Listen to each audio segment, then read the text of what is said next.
Violencia gratuita es el título del mensaje de hoy. Y para que lo vayan buscando está en Marcos capítulo 15, versículos del 16 al 20. ¿Sí? Marcos capítulo 15, 16 al 20, porque no lo vamos a tener en la pantalla hoy tampoco. Así que tienes que buscarlo en tu Biblia. Y si no trajiste Biblia, no tienes Biblia, no pasa nada, puedes ponerte al lado de un cristiano. ¿Sí? ¿Vale? Entonces, vamos a ir buscándolo mientras tanto, ¿sí? Violencia gratuita o extrema es el uso de la fuerza para dominar a una persona o imponer tu voluntad o la voluntad del otro, del que ejerce esa violencia. Y esa violencia la vemos en un montón de fases de la vida. Ahora está muy de moda con el tema de está de moda lamentablemente en el colegio, en los institutos, ¿verdad? Esa violencia gratuita que algunos alumnos tienen con otros alumnos. Aunque es verdad también que recordamos que tal vez eso siempre hubo. Lo que pasa es que hoy en día, hoy se ha reconocido que eso está y que es un problema y que hay que atajarlo, que hay que cuidar ese tema.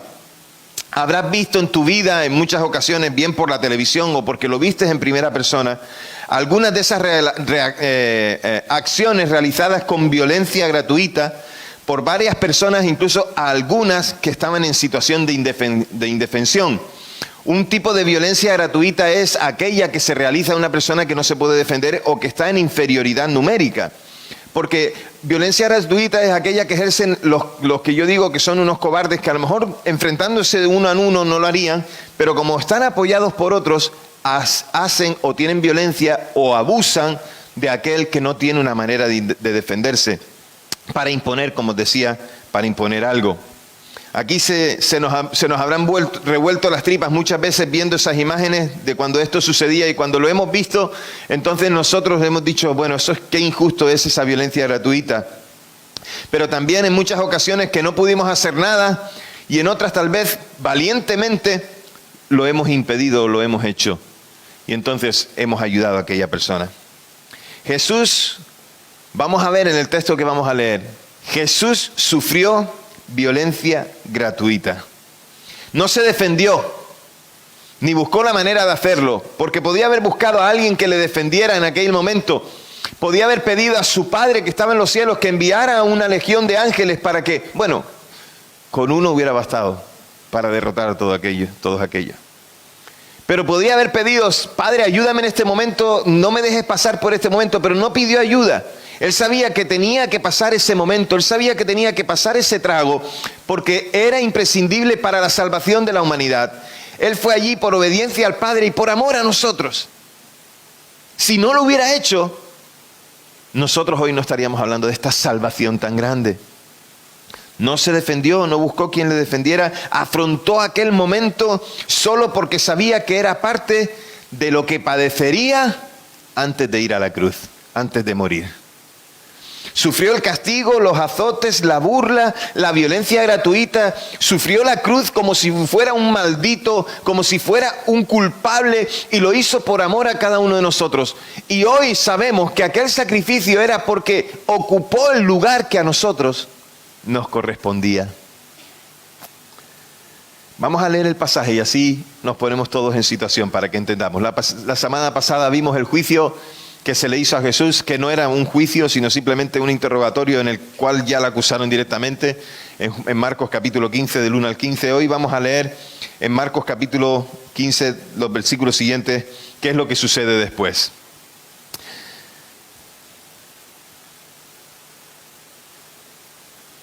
¿Lo tenéis ya? ¿Sí? Dice la palabra: entonces los soldados lo llevaron dentro del atrio, que es el pretorio, y convocaron a toda la compañía. Lo vistieron de púrpura y, habiendo entretejido una corona de espinas, se la pusieron. Y comenzaron a aclamarle: ¡Viva, Rey de los judíos! Y también le golpeaban la cabeza con una caña, le escupían y, puestos de rodillas, le rendían homenaje. Cuando se hubieron burlado de él, le quitaron el manto de púrpura y le pusieron su propia ropa. Entonces lo sacaron para crucificarle. Señor, danos sabiduría para entender lo que nos quieres decir hoy. Danos entendimiento, Señor, para poder hacer tu voluntad, para amarte más, para comprender tu sacrificio por nosotros y saber, Señor, cuál es nuestro lugar. Señor, has hecho mucho más de lo que nosotros merecíamos. Y Señor, te queremos dar las gracias por ello. Habla por tu Espíritu en nuestro espíritu. Convence en este lugar, Señor, de pecado, de justicia y de juicio.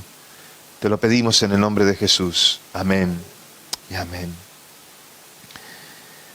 Jesús había sido interrogado, enjuiciado. Ya sabéis que os conté que en la casa de Herodes, que era donde estaba el ejército romano, donde estaba Pilatos, allí mismo, después de que Pilatos diera esa orden de que Jesús fuera crucificado, aunque lavándose las manos o por lo que el pueblo o la representación del pueblo decía,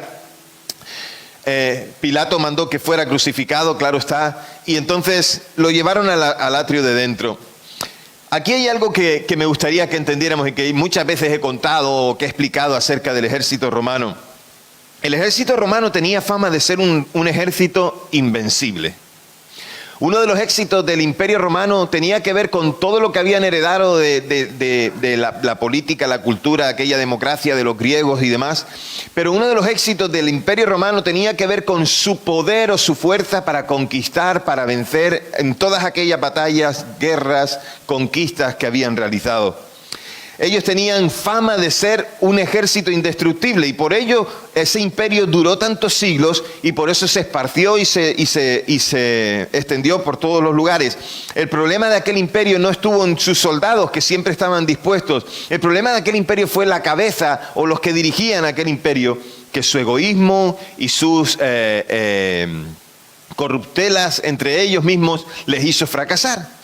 Pero Roma, que amplió mucho esas fronteras, incluso llegaron más allá de lo que eran las cuencas del Mediterráneo, llegaron incluso hasta España, ¿verdad? Tenemos muchos asentamientos, muchos lugares en los cuales podemos ver que Roma estuvo presente. Y bueno, pues no sé quién de ustedes ha visitado el acueducto de Segovia alguna vez, ¿verdad? O quién ha ido por la zona sur de España y ha visto todo lo que los romanos hicieron, pero también incluso aquí, en Cataluña, algunos lugares. Los soldados que componían el ejército romano eran temidos por su violencia. Era un ejército fuerte, era un ejército que sabía lo que hacía. Eran despiadados y sanguinarios por aquellas fuerzas de ocupación que estaban en Palestina, ocupando aquella región que no era de ellos. Y eso es lo que los líderes religiosos querían quitar, y lo que el pueblo que también quería quitar y quería evitar.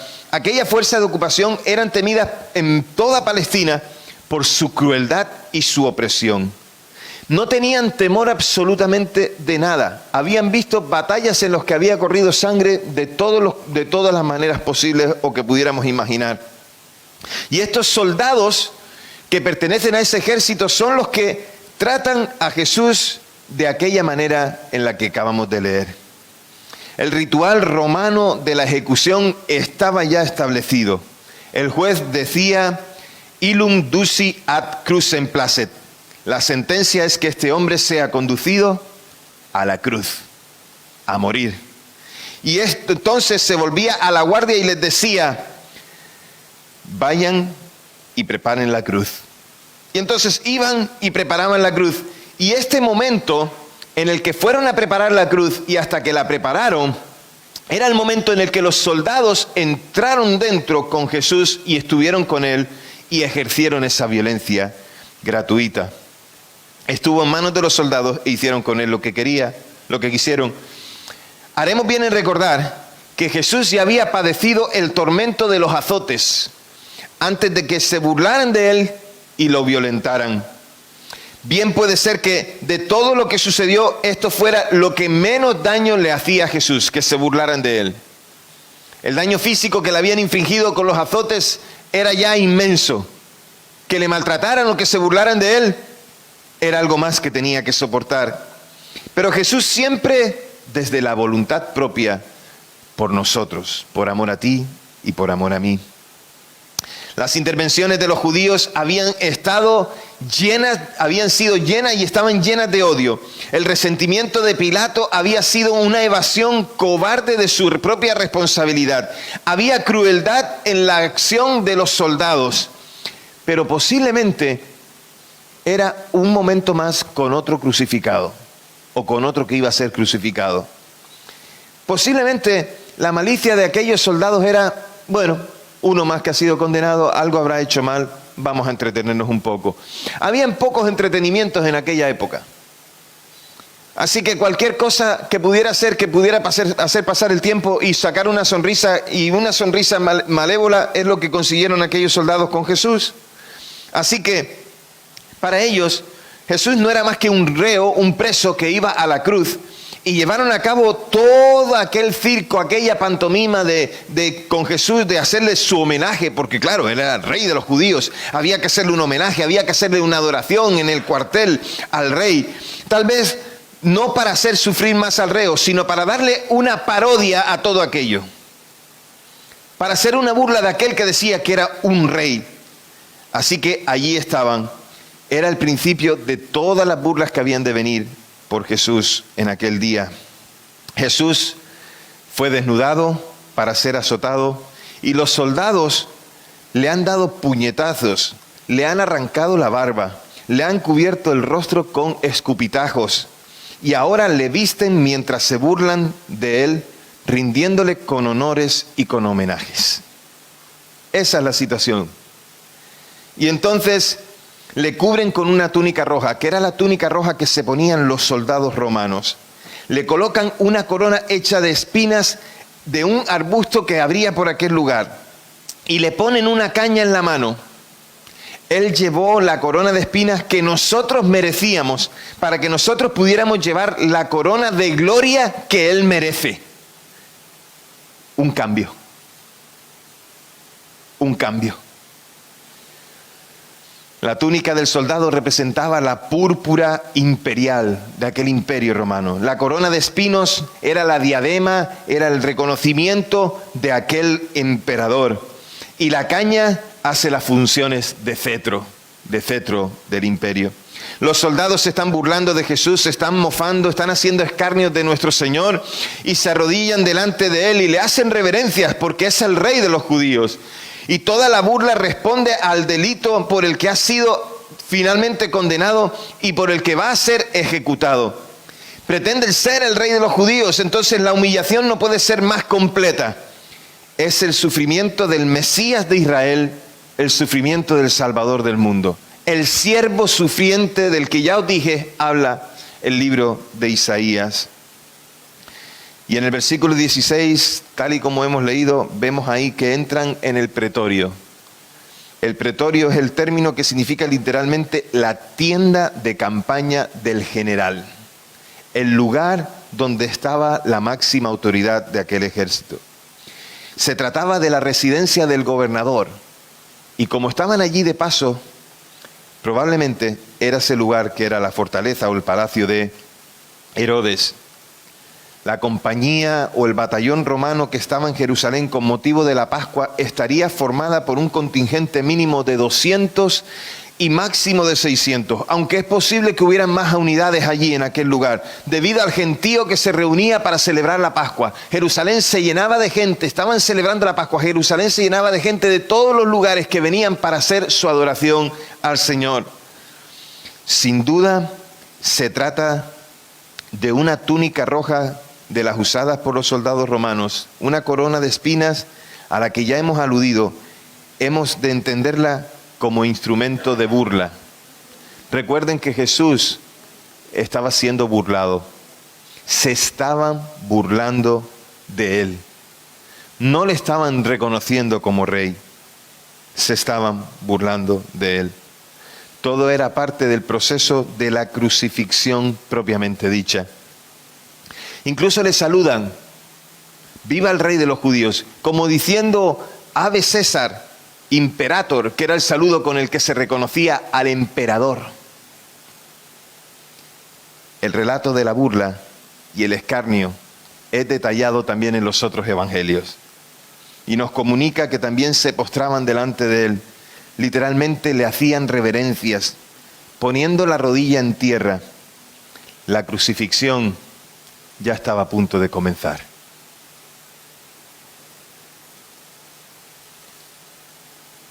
Aquellos soldados se burlaban de Jesús. Aquellos soldados estaban haciendo un circo, una pantomima, una representación de alguien que decía que era rey. Ellos se burlaban y ponían su rodilla en tierra.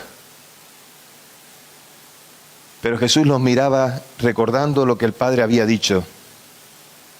Y nosotros recordamos lo que la Escritura dice acerca de lo que sucederá con este rey cuando Él vuelva. Y cuando Él vuelva, la Biblia dice que toda rodilla se doblará delante del Rey. De los que estuvieron y de los que están. De los que durmieron y de los que están presentes el día que venga el Señor. Y todos doblarán su rodilla ante el Rey de Reyes. Y muchos lo harán con gozo y voluntariamente, pero otros lo harán obligados, porque no reconocieron al Rey. Y aquellos soldados hicieron una burla, pero esto sucederá el día en el que el Señor venga, que toda rodilla reconocerá a que Jesús es el Señor, y todo ojo le verá. Los que durmieron resucitarán, y los que están verán cuando Él venga en su gloria, en las nubes, a buscar a su iglesia, y a dar a cada uno conforme a como creyó. Al que creyó, para darle vida eterna, y al que no creyó, para que obtenga su condenación. Jesús sufrió toda aquella violencia gratuita para que nosotros no tuviéramos que pagar con nuestra vida todo ese dolor. La realidad dice que nosotros también fuimos culpables de aquella violencia gratuita. No podemos echarle la culpa solamente a aquel que se lavó las manos, o a aquellos que trajeron la acusación, o a aquellos que se burlaban. También nosotros somos culpables de aquella violencia gratuita, porque Jesús padeció todo aquello por culpa del pecado de toda la humanidad, y eso nos incluía a nosotros. Y tenemos la tendencia a señalar o a culpar a unos o a otros, pero no nos damos cuenta muchas veces que nosotros mismos también somos culpables de aquella crucifixión. Jesús sufrió también aquella burla por culpa mía. No estaba presente allí, pero mi pecado le llevó a aquella cruz. Él sabía que yo iba a ofenderle. Él sabía que yo me burlaría. Él sabía que yo no le agradaría. Él sabía que yo me iba a separar de Él. Pero lo hizo porque, sabiéndolo, también conocía que yo le necesitaría para poder acercarme al Padre. Me acercaría al Padre por ese sacrificio que Él hizo. La burla, los golpes y la violencia no correspondía sufrirla a Jesús, sino que nos correspondía a nosotros por culpa de nuestro pecado. La maldad, la rebeldía, el distanciamiento, la desobediencia a Dios nos hacían merecedores de ese castigo. Pero Jesús se entrega y evita que nosotros tengamos que soportar esa tragedia de la muerte eterna. Esa tragedia de estar separados de Dios por toda la eternidad. Y nos acerca al Padre con su sacrificio. Jesús ocupa el lugar que a nosotros nos correspondía para que podamos ser perdonados. Y lo hemos sido. Siempre los cristianos estuvieron expuestos a que los tomaran a la broma. Y en algunos lugares todavía está esa burla presente de aquellos tiempos cuando los romanos se reían de los cristianos, o los perseguían, o los llevaban al circo para ser causa de burla. Se habían burlado del que era su Señor, ¿cómo no se iban a burlar de ellos? Y escritos en los muros de Pompeya todavía sigue estando la caricatura de un cristiano arrodillado delante de un burro. Y debajo todavía se puede leer las palabras que dicen: el nombre de aquella persona, dice, Anaxímedes adora a su Dios. La burla, la burla, la burla.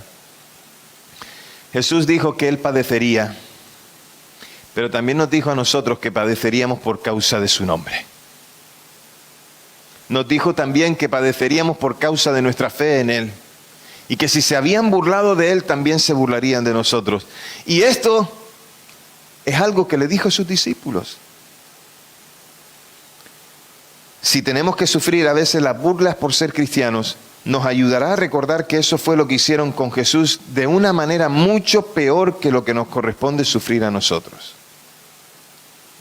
Nosotros fuimos condenados por el pecado a vergüenza y desprecio eternos.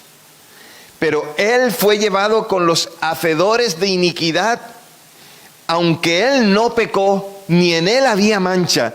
Los sufrimientos de aquel manso y santo Redentor son siempre una fuente de instrucción para el creyente, una fuente de inspiración, de la cual no pueden agotarse en las peores horas. Necesitamos recordar el sacrificio de Jesús por nosotros y permanecer fieles a Él a pesar de la dura oposición. Tenemos muchos hermanos nuestros, iglesia, muchos hermanos nuestros en la fe, que también sufren hoy día persecución y sufren también violencia gratuita por el simple hecho de ser un seguidor de Cristo. Debemos orar por los hermanos nuestros que están siendo perseguidos en lugares donde no tienen libertad para reunirse. Sin embargo, son mucho más fieles que nosotros. Son mucho más fieles a Dios y mucho más fieles a la comunidad. También porque en muchos casos han perdido a sus familias. No porque ellos se hayan alejado de su familia, sino porque su familia los ha despreciado por causa del nombre de Cristo. Y ellos sufren esa persecución y están siendo despojados de sus posesiones, de sus casas, están perdiendo sus trabajos, no los dejan entrar en los negocios a comprar alimentos, son despreciados, son golpeados, son señalados, son apedreados, son insultados, son puestos en prisión y algunos de ellos pagan con su vida después de ser condenados o sentenciados a muerte. Y algunos de ellos ni los llevan a juicio, simplemente los matan. Y lo hacen por causa de aquel que los ha amado y los ama. Y podemos decir que también los amará, los seguirá amando todos los días de su vida. ¿Sufrimos también nosotros persecución? En cierta manera sí. En cierta manera todavía hay algunos que hacen violencia contra los cristianos por el simple hecho de ser cristianos. Hoy se siguen haciendo leyes que van en contra del cristianismo y de todo aquello de lo que un cristiano puede decir que son sus valores. Y eso también es persecución. En este tiempo también nosotros tenemos que estar firmes en nuestra fe, viendo el ejemplo de nuestro Señor que permaneció y nosotros también permanecer. En este tiempo nosotros también tenemos que mostrar que somos seguidores de aquel que dio su vida por nosotros. Y yo sé que no es agradable experimentar ese desprecio. Yo lo he sufrido, lo he vivido. Reconozco que cada vez menos, porque la sociedad, entre comillas, se vuelve tolerante. Permítanme decir que no es una sociedad tolerante, que es una sociedad que pasa de todo. Si tú quieres ser cristiano, allá tú, ese es tu problema. Si tú quieres hacer aquello otro, allá tú, ese es tu problema. Es una sociedad que pasa de todo, le da igual. Porque además viven en su ceguera espiritual y viven en su pecado, por lo tanto les da igual lo que hagan los demás. También déjenme a mí vivir y yo pasaré de lo que tú haces si tú pasas de lo que yo hago. Pero lamentablemente no podemos tampoco decir como pueblo de Dios paso de aquello, porque hay que predicar y anunciar lo que Cristo vino a traer, ese mensaje de salvación. Hay que recordar las enseñanzas del Señor y es su iglesia quien tiene que recordarlas. Eso sí, recordémoslas todavía más las enseñanzas del Señor a aquellos que son su pueblo. Porque ¿saben qué? ¿Cómo le puedes demandar santidad a alguien que realmente todavía no ha tenido ni un encuentro con el Señor? A veces yo me asombro porque como cristianos pretendemos que nuestros compañeros de trabajo o nuestra familia se comporten como nosotros cuando realmente ellos no conocen del Señor, iglesia. A veces les exigimos que ellos se comporten como nosotros. Mira, podemos exigirnos nosotros a nosotros mismos y exigirnos unos a otros, demandarnos con cariño y con amor en el Señor. Podemos demandarnos a cumplir la palabra de Dios que Él nos ha dado. Pero tengamos cuidado. Nuestra labor es predicar y anunciar a Cristo crucificado y resucitado. Pero no ir juzgando las acciones de los demás. ¿Cómo van a entender que lo que hacen no está bien si no han entendido que Cristo murió para perdonar sus pecados? Si no han reconocido que son pecadores. ¿Cómo? No es agradable experimentar desprecio, pero muchos lo padecen por causa de aquel que les ama, Jesús. Aún todavía tengo esas historias, los que ya llevamos algunos años en el Señor, aún recordamos aquellas historias como sufrían desprecio los que nos precedieron en el Señor. Y fielmente estaban ahí, buscando al Señor. Y no se dejaban, no se amilanaban, no se quedaban en poco cuando alguien les insultaba, cuando alguien les señalaba, cuando alguien les decía. Yo he escuchado todas esas historias, ¿y saben por qué? Para escuchar esas historias hay que congregarse y hay que sentarse con los que nos preceden, con los que ya tienen un poquito de canas. Porque hubo un tiempo en España en el que no era tan fácil congregarse, ¿eh? Hubo un tiempo en España en que la Biblia iba envuelta en medio del periódico para no ser reconocido como cristiano. Y hubo un tiempo en España en el que la gente se ponía en las calles caminando y se separaban cuando bajaban del autobús, porque no había trenes, y se bajaban del autobús y uno en una esquina y otro en otra esquina. Y ahí se quedaban, y entraba uno primero y otro después, y entraban en silencio. ¿Pues por qué? Pues para que ningún vecino se diera cuenta de que había una reunión de cristianos en un piso de un edificio en una ciudad. Pero valientemente predicaban a Cristo. Hay una canción de Marcos Vidal que me encanta, que habla acerca de aquellos que nos precedieron y que prepararon la tierra para que nosotros cosecháramos, para que siguiéramos sembrando y siguiéramos cosechando. Este ejemplo de Jesús yendo hasta la cruz nos es inspiración a nosotros para permanecer junto con Él. El sacrificio de Jesús nos da aliento para perseverar en la fe. Hemos creído y somos salvos. Nos da ejemplo para que no desfallezcamos en los momentos en los que hay oposición. Yo me bauticé el 7 de enero de 1990. Bueno, no me bauticé, me bautizaron. Y el pastor que me bautizó casi se ahoga. Esto fue en el mar. Casi se ahoga. Porque ese día había muchas olas, el tiempo estaba un poco revuelto y nos metimos un poquito para poder ser bautizados. Entonces, bueno, me logró bautizar, pero después de que yo salí, una ola le dio un revolcón y casi se nos ahoga. Y todavía le quedaba bautizar a otra persona. La persona que se bautizó era Carmela. Aquel día nos bautizamos dos, Carmela y yo. Carmela era una hermana de unos 60, 65 años cuando se bautizó. Era una hermana que quiso seguir al Señor y que tuvo un montón de oposición.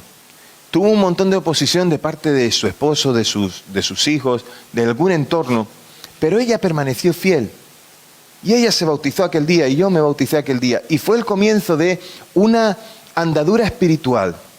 Carmela vivió su fe y era interesante porque ella tenía una tiendita de comestibles, lo que en Canarias llamábamos una tiendita de aceite y vinagre. Yo no sé cómo se llamaban aquí, pero en Canarias era una tiendita de aceite y vinagre, era una tiendita y allí todo el mundo venía y era de esas tiendas en las que los dependientes o los dueños de las tiendas siempre ayudaban a las familias y les vendían fiado y esto y lo otro y ya a final de mes cuando cobraban pagaban. Pero Carmela tenía una tienda en un barrio que era un barrio marginal de la ciudad. Y entonces ella tenía su tiendita allí y ella tenía que, pues recibía, después de que se convirtió, y me acuerdo que hicimos unos estudios bíblicos en su casa, un ADN, y yo iba a hacer el ADN en su casa. Entonces, me acuerdo que ella siempre contaba los testimonios de la tiendita. Y podía venir una señora, una mujer que tenía problemas en casa, y entonces Carmelita pues oraba por ella y le daba testimonio, la animaba a buscar del Señor y la ayudaba. Pero también recuerdo aquellos testimonios cuando ella decía que venía un marihuano, como ella le llamaba, que era un drogadicto de aquel tiempo, y venía para robarle, y entonces ella los reprendía en el nombre de Jesús, y además de ello oraba por ellos, y sabiendo que tenían necesidad, les dejaba que se llevaran aquellas cosas. A veces hacía hasta la vista gorda. Carmela, hace un par de semanas ya fue con el Señor. Pero ¿saben qué quiero resaltar? La perseverancia. La perseverancia a pesar de la oposición. La perseverancia para venir caminando desde su casa hasta el local de la iglesia porque no tenía nadie de la familia que la trajera. Pero muchas veces otra familia la iba a buscar y la traían.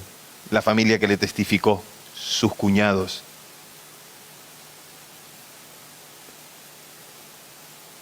Y yo pienso, a pesar de la persecución, a pesar de la oposición, a pesar del conflicto, a pesar de todas las pruebas que tenemos que vivir, me gustaría perseverar como perseveró Carmelita. Y la manera en la que tenemos de perseverar es recordar el sacrificio de Jesús. Y recordar que aquel sacrificio no fue en vano. Fue para perdonar todos nuestros pecados.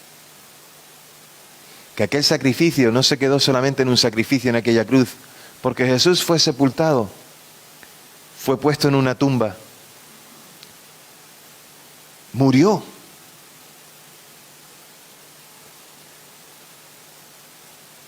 Pero la muerte no se enseñoreó de él, porque al tercer día resucitó.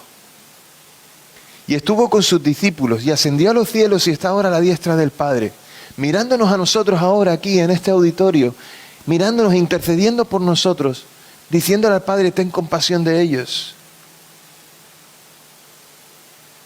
La perseverancia del pueblo de Dios consiste en recordar aquel sacrificio y en anunciar que Él vuelve. Y eso es lo que hacemos cada vez que tomamos el pan y tomamos el mosto. Recordamos aquel sacrificio y recordamos que tenemos que seguir perseverando, que nos tenemos que seguir esforzando por nuestra fe en el Señor, que hace falta verdadera confianza en Dios para soportar las pruebas por causa de la fe en Cristo. Hay de todos los colores prueba. Si cada uno os preguntara a vosotros qué prueba tenéis, cada uno me contaría la suya. Pero hace falta verdadera confianza en Dios. Y lamentablemente, iglesia, veo un cristianismo a veces que busca estar bien, que busca solamente que Dios supla sus necesidades. Estoy hablando en primera persona. Si alguien se une conmigo a eso, estupendo. Y si tú no eres parte de esto, pues adelante, sigue. Pero nos estamos acostumbrados a estar sentados en cómodos lugares, a sufrir poquito y a disfrutar mucho, a contar de todo lo bueno que tenemos y de todo lo bueno que hacemos, pero poca cosa más. Tenemos un cristianismo, para mi gusto, en muchas ocasiones que es de cristal, frente a un cristianismo que vemos en la palabra que estaba fundamentado en la roca que es Cristo.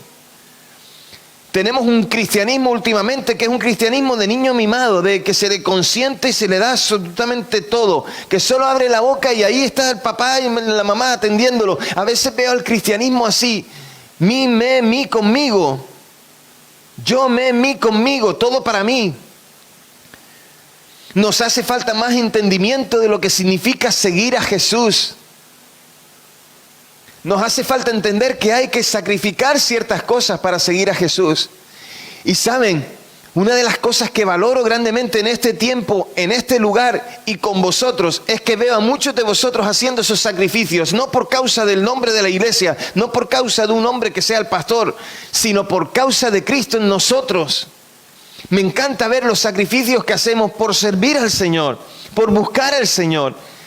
Y no son sacrificios solamente del común, sino son sacrificios personales. Veo el crecimiento, veo también la disposición, veo también la necesidad de Dios y veo también esa sed que está siendo saciada, que cuando nos acercamos a Cristo, Cristo se convierte en ese pan de vida, que cuando nos acercamos a Cristo, Él es el que sacia nuestra sed, quien nos da su abrazo y nos lleva hacia adelante, quien nos respalda en aquellas cosas que tenemos que hacer, porque Él ha prometido que está con nosotros todos los días, hasta que Él venga.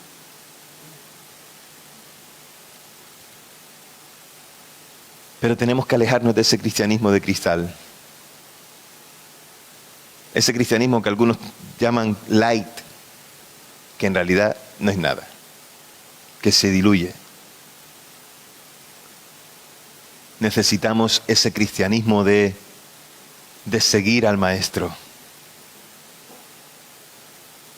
y de estar firmes en Él.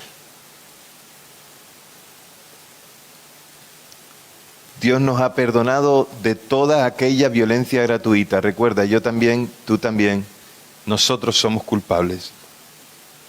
Y nos ha acercado a su presencia gracias a la entrega de Cristo. Y hoy como iglesia debemos decir, alabado sea tu nombre, Señor, por lo que has hecho por nosotros. Hoy tenemos que dar gracias al Señor.